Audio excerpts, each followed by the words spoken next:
Mais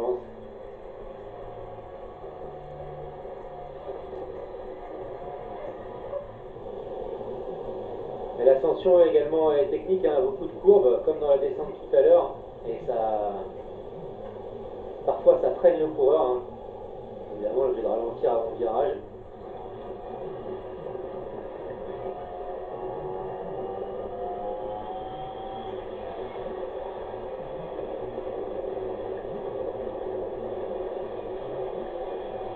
On voit le peloton derrière, enfin le peloton.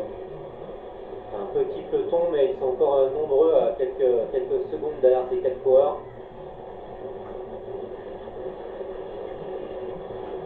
Ça va être difficile de faire la sélection. Hein. Ce sont des Android qui étaient en train de prendre les choses en main. 2 coureurs, on a également là dans le groupe juste derrière encore de la formation Delco Marseille Provence KTM. Peut-être Mauro Finetto.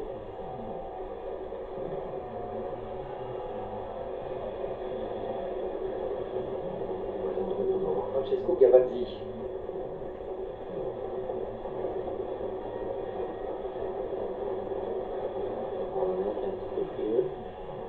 Il a gardé les jambières, les manchettes. Alors, hier, certains flahutes roulaient tout en cours, sans gants, sur les routes encore plus rafraîchies et surtout beaucoup plus mouillées des Strade Bianche. Et ça fait mal ces relances justement après chaque virage quand on est plutôt à l'arrière du groupe là. Ça freine, après il faut stricter pour garder le contact. On fait un peu plus de 2 km dans cette bosse, enfin dans cette longue côte, plus qu'une bosse, avant de basculer dans une descente vertigineuse et accélération de Martinez. Juste avant le virage, c'est pas le meilleur endroit. Et il y en a beaucoup des virages. Hein. Voilà, CCC également. Ils sont 17. 17 a priori.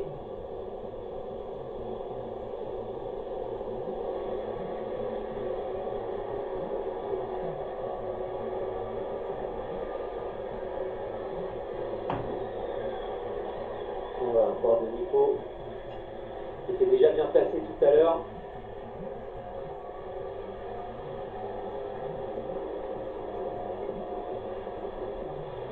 Difficile d'aller rechercher, d'aller identifier tous ces coureurs, tous ces virages.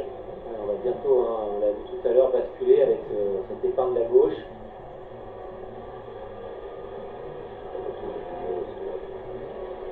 On approche un peu trop de ce coureur. Ivan Santaromita. Ouais, c'est l'un Nous annonçons.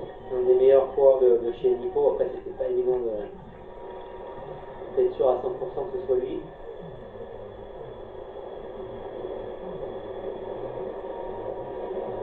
Là, il est sorti en costaud, mais derrière, on a un bon petit groupe. Hein.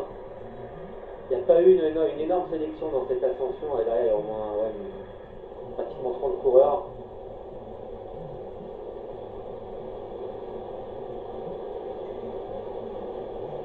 Allez, Santaromita avec une vingtaine de mètres d'avance. De nouveau sur le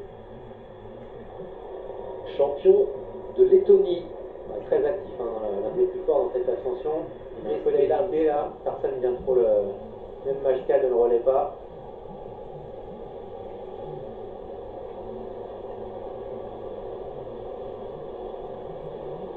Beaucoup d'Androni, là on a vu au moins 3 ou 4 coureurs.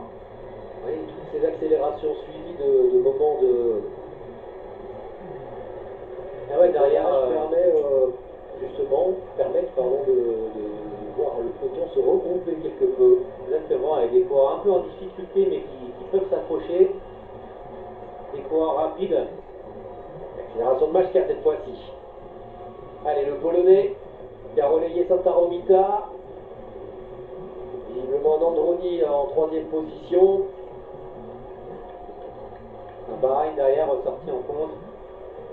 J'espère que ce soit Visconti encore. Hein. Je crois que Visconti avait bien travaillé déjà. Un beaucoup plus grand. Peut-être Mohoric. Oui, le Slovène, effectivement, en gabarit. Oui, oui, regardez la position sur le cadre déjà, juste avant le virage. C'est assis sur le cadre, il y a beaucoup de chances que ce soit Mohoric.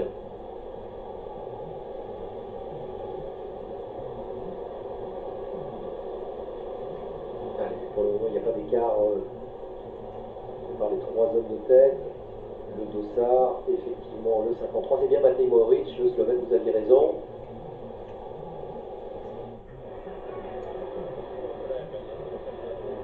Il rentre maintenant sur Rafa Majka, sur Ivan Santaromita.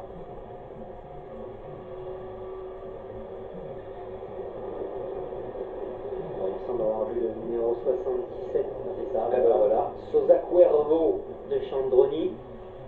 Pirsanov également. Pirsanov, ouais. maillot bleu. Ouais, pour la formation Gazprom. Sergei Pirsanov, bon grimpeur de cette équipe russe. On l'avait notamment vu sur les routes du Tour Pays Basque, me semble-t-il.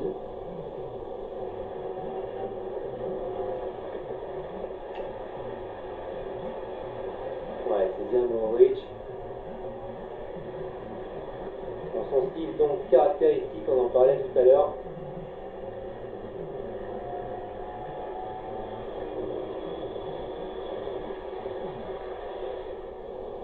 Voilà, on bascule dans la descente maintenant. Oula, chute à l'arrière là. Je pense d'ailleurs que c'est le poids d'Androni. Mohoric n'a pas perdu de temps, il a relancé tout de suite. Et lui s'est jeté dans cette descente comme un mort de faim, comme il sait le faire. Hein. Et c'est lui qui fait la descente. Bille en tête. Ah, de toute façon, pour lui qui n'est pas très rapide, alors, on va voir, il y a eu une chute. C'est pas ça qu'on va voir. Ah si, voilà, c'était le coureur d'Androni qui était échappé. Sosa, Pas de chance. pas de chance, en tout cas il marchait très fort. Allez, le peloton très étiré évidemment dans cette descente. Alors c'est pas la descente du Poggio, mais ça y ressemble un petit peu. Elle est très longue, sinueuse, rapide. Et Mohoric qui a pris quelques mètres d'avance sur Rafa Majka. Et on l'a dit, dès le bas de la descente, il reste à peu près 1 km, pas plus. Donc il suffit de quelques secondes d'avance en bas pour pouvoir espérer l'emporter. Pas besoin d'avoir 20 secondes. Hein. Un petit peu à l'instar de Milan-San Remo, hein, avec Ouais, cette arrivée qui arrive très vite après la descente du Poggio. Encore plus court là. Allez, Mohoric qui s'est fait lui la belle. Derrière, c'est Firsanov qui est passé devant Majka. Il ne parvient pas à suivre le tempo du Slovène. On a Visconti d'ailleurs qui a su se remobiliser. Là, il est en 4e position de ce petit groupe. Le sens de la trajectoire de Mohoric, alors là c'était pas évident justement au moment où je vous disais ça. Et jusque là il prenait de très jolies lignes. Firsanov, Majka, Santaromita.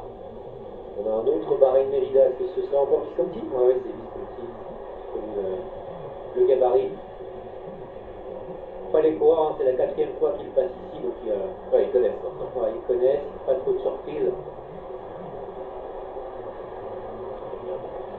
Il élargit bien pour revenir chercher le point de corde.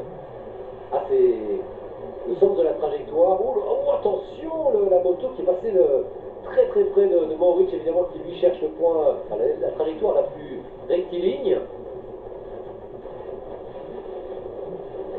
Ah, il a pris 30-40 mètres. Bon. Ouais, c'est pas grand chose, mais on a vu qu'il y avait Visconti dans ce petit groupe, ça peut poser des problèmes aux autres coureurs. Ça va Le très vite. motard a bien compris qu'il fallait laisser passer Mohoric parce que dans l'enchaînement de virages, il va finalement plus vite que la moto. 81 km/h, on a vu s'afficher. Ça y est, là, évidemment. Il est en excès de vitesse. Regardez cette position, encore une fois, hein. Ne tentez pas ça chez vous. Pas chez vous, ni chez vous, ni sur le vélo. Enfin, chez vous, à la limite. sur le traîneur éventuellement. Et ça se limite à ça.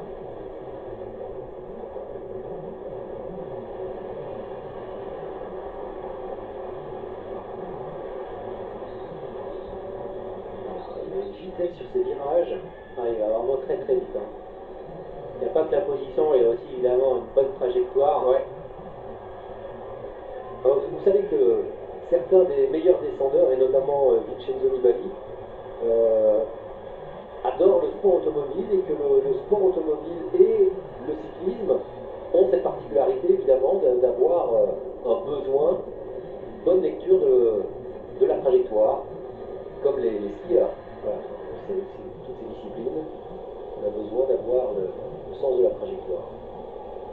Vincenzo Nibali s'entraîne fréquemment à faire du karting. Pour le moment, Mohoric, Le dernier kilomètre, ah oui, là.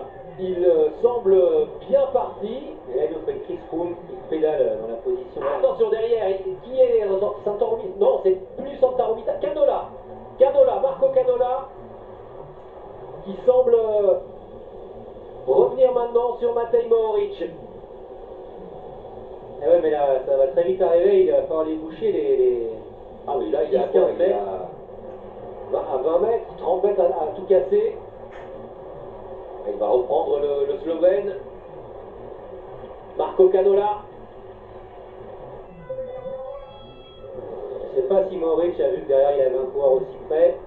Pas qu'il se relève. Allez, 300. Ah bah, je pense pas qu'il va se relever là, mais 300 mètres, faut tout donner. Est-ce que Canola va reprendre Mohoric ou pas? Ou est-ce que l'ancien champion du monde espoir va tenir bon? Canola a fait signe qu'il était... Il est cuit? Il est cuit, ouais. Il Ah, est non, pas il rentré. y va, là, il y va, il essaye encore, mais ah non, ça y est, j'ai l'impression qu'il se relève. J'ai l'impression qu'il... Non, non, non, non, il donne tout ce qu'il a. Canola, est-ce qu'il va revenir sur Mohoric? Ah non, c'est fini, il en peut plus. Il en peut plus et c'est Matej Mohoric qui va s'imposer. Quelle démonstration du descendeur slovène Matej Mohoric qui va inscrire son nom au palmarès de ce Grand Prix Industria e Artigianato. Il s'impose devant Marco Canola pour la 3e place.